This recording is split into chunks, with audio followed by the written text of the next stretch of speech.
After using the FNC 3-in-1 blender set, here's what I have to say about it. Beginning with the dry meal.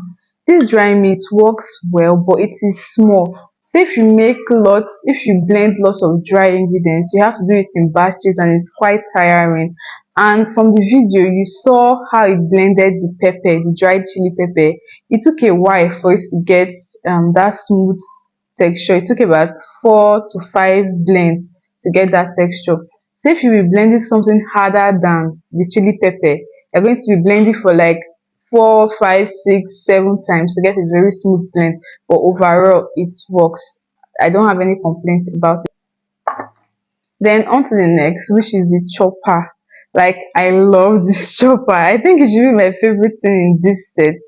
I like how well it blended that boiled yam into that very nice pounded yam. It's really good. Like I love it a lot. I'm satisfied with how well it also chopped vegetables. I don't have any complaint whatsoever. It works well. You just have to place your hand on top while it's working. Then you're good to go. Then finally on the list is the blender.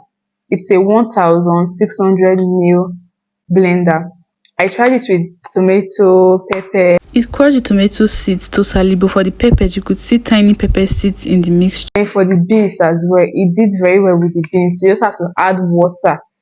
Okay, now let's talk about the noise this set makes. For me, it's a little bit noisy. I don't have any complaints whatsoever with this set. I would definitely advise you to get this set for home use, not for commercial or industrial purpose.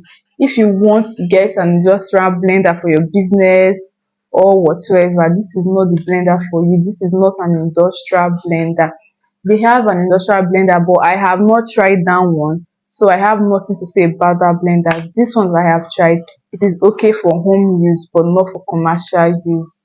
Thanks for watching up to this point. If you enjoyed this video, kindly hit the like button, drop a comment, share this video to those who might need it.